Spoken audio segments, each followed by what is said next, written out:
We're pleased to welcome Vincent Bugliosi, who's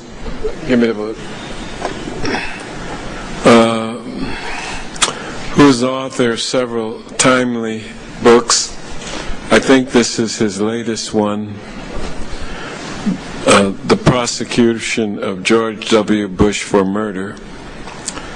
And he, of course, is a well-known former Los Angeles County Deputy District Attorney, remembered for his prosecution of Charles Manson in 1970. He's still been very active, and we welcome his appearance before the committee today. Mr. Chairman and members of the committee, I have been told that the rules of this House dictate that although I can quote what President George Bush said, I am forbidden from accusing him of a crime or even any dishonorable conduct, only being allowed to use the words Bush administration or administration officials. This will not make for the best of articulations, but I'll do the best that I can.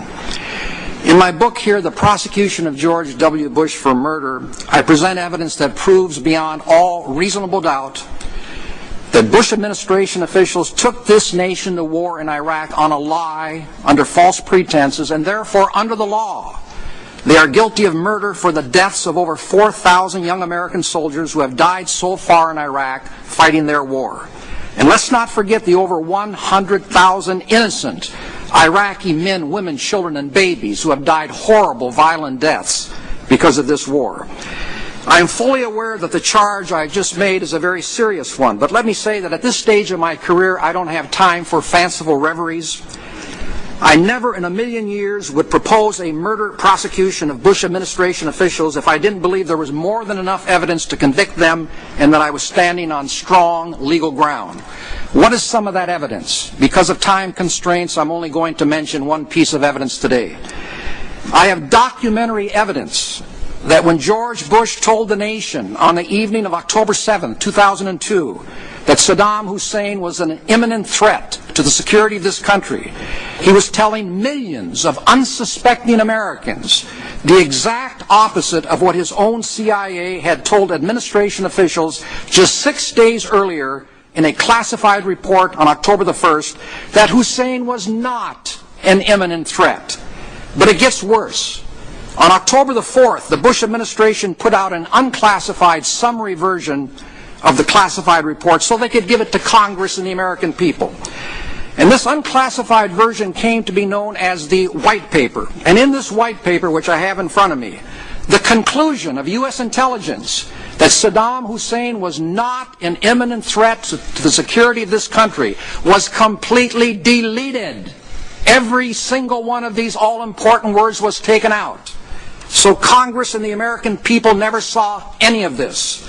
Since we are talking about a matter of war and peace, with the safety and lives of millions of human beings at that time hanging in the balance, and with Congress about to vote in 1 week on whether or not it should authorize George Bush to go to war in Iraq, what could possibly be worse? And I repeat, what could possibly be worse and more criminal than the Bush administration deliberately keeping this all-important conclusion from Congress and the American people? The terrible reality is that the Bush administration has gotten away with thousands upon thousands of murders. And we, America, the American people, cannot let them do this. During the question and answer period, if requested, I will give you words from George Bush's own mouth that I believe will prove shocking to most of you folks in this chamber. On December 9, 1998, a previous House Judiciary Committee issued 4 articles of impeachment against President Bill Clinton for doing something infinitely less significant than what the evidence shows the Bush administration did in this case. Indeed, it is a calumny, a slander of the highest rank, to even talk about them in the same breath or on the same page. If a House Judiciary Committee could recommend that President Clinton be impeached for what he did, as they say in the law, a fortiori, all the more so, with all the highly incriminating evidence that I set forth in my book, much of it documentary, you shouldn't have any difficulty making a criminal referral to the Department of Justice to commence a criminal investigation of the Bush administration to determine whether first-degree murder charges should be brought against certain members of this administration, and I hereby strongly urge you to do so. Whether Republican or Democrat, all Americans should be absolutely outraged over what the Bush administration has done. How dare they do what they did? How dare they?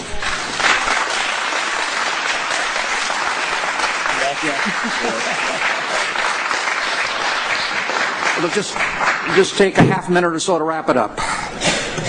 Directly because of this administration. I'm sorry, I had to interrupt you. I'm going to ask the chairman to make a comment or clear the room. May I wrap this up right here? Just a minute, please. I'm asking the chairman a question. Mr. Chairman, a few minutes ago you said you would clear the room if there was an outburst, and I think there has clearly been an outburst.